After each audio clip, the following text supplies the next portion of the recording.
केला होता. काय प्रतिक्रिया आहे सर? मतदान केंद्र कधीपासून बंद आहे? बराच वेळ झाला, म्हणजे आता जवळजवळ 2 तास. मी स्वतः 11 वाजल्यापासून उभा आहे. आता 1 वाजलेला आहे. अजून 1.5 ते पावणे 2 तास लागतील असं म्हणतायत. कारण 11 वाजता जेव्हा आलो त्यावेळेला प्रचंड हलकल्लोळ इथे झालेला होता. ही जी मंडळी काही मतदान करून येत आहेत ते एक 59 नंबरचं जे आहे तिथून करून येत आहेत, पण 57 आणि 58 हे दोनही ज्या ठिकाणी मतदानाच्या साठी सगळे उभे आहेत, 3-3 तास झाली लोक सीनियर सिटीजन निघून जात आहेत. अशी भयानक परिस्थिती आतमध्ये आहे. तुमची काय, आपका क्या रिएक्शन है? सेम 57 एंड 58 ये जो दो पोलिंग बूथ है. 57 बंद था, देर से 2 घंटा कोई नहीं वोट दे पाया. मशीन खराब हो गया था, एक मशीन खराब हो गया था. 58 का भी प्रॉब्लम था, सुबह से प्रॉब्लम था, फिर चालू हुआ. और 59 पूरा खाली है. 59 में कोई है नहीं, और उधर सब 57 और 58 में लाइन. हम लोग 8 बजे आया था, अभी 1 बज रहा है, तो 5 घंटा लगा. आपण पाहिलं तर काही मतदार असं बोलतात की आम्ही 10 मिनिटं 15 मिनिटात केलं. एकूण 59 मधली जी मंडळी येत आहेत ती लगेच येत आहेत. 59 में 15 मिनट में हो जाता है, लेकिन 57 और 58 सुबह से चल रहा है. हाँ, या इकडे या, तुम्ही इकडे या. 8 बजे आए थे, अभी फ्री हुए हम. मशीन खराब हो गया था. आप फर्स्ट टाइम नहीं.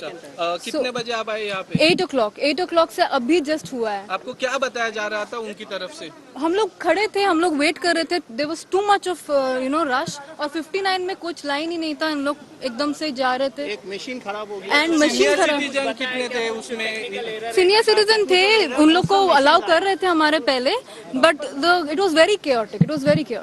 इलेक्शन ऑफिसर ने कुछ बताया आपको? कुछ नहीं, हम लोग वेट कर रहे थे क्योंकि वो मशीन खराब था. बीच में मशीन खराब हो गया, फिर मशीन वापस से लेके आना था. So it took really long. तो हम लोग यहाँ पे वेट कर रहे थे. आदित्यजी, नेमका हा प्रकार घडला.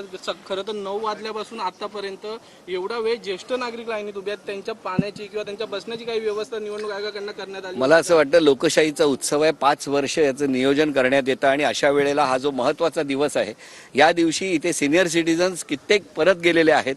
आणि हे जेव्हा परत जातात, परत येतात, याच्या पलीकडे जाऊन ही यंत्रणा सक्षम करणं ही फार गरजेचं आहे. आणि आपण आतमध्ये जर बघितलं, आता आमचाच अनुभव जर सांगायचा तर मी स्वतः आता ऑलरेडी 2 तास झाले आणि मी विचारलं तर सांगतात अजून 1 ते 1.5 तास लागेल.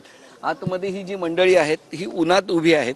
एक ठराविक ठिकाणी मंडप केलेला आहे. किमान बसण्याची व्यवस्था मागेपर्यंत केली असती तरी झाली असती, पण अत्यंत वाईट परिस्थिती आहे या ठिकाणी. परिस्थितीत जर ही परिस्थिती असेल तर सामान्य जिथे पोलिंग एजंट आहेत किंवा बूथ आहेत तिकडे काय परिस्थिती असू शकते, अशी शक्यता तुम्ही वर्तवू शकता का जर इथे अशी परिस्थिती असेल? नाही, मला असं वाटतं की इथे सगळे या ठिकाणी अत्यंत चिडलेली परिस्थितीमध्ये लोक आतमध्ये आहेत आणि कधीपर्यंत मतदान होणार काहीच सांगता येत नाहीये. आता मी सुद्धा, तुम्ही सगळ्यांनी ज्या पद्धतीने गेटवरती थांबला होता तेवढ्यासाठी फक्त आलो. पुन्हा आज जायचंय कारण माझ्या मतदानाचा हक्क मला बजावायचा आहे आणि त्यासाठी संपूर्ण कुटुंबासह प्रत्येकजण इथे आलेले असताना ही अशी परिस्थिती ही अत्यंत धक्कादायक आहे. मशीन बंद पडतात आणि त्याच्यावरती 1.5 ते 2 तास कुठलीही कार्यवाही होत नाही. हा अत्यंत चिंतेचा विषय आहे.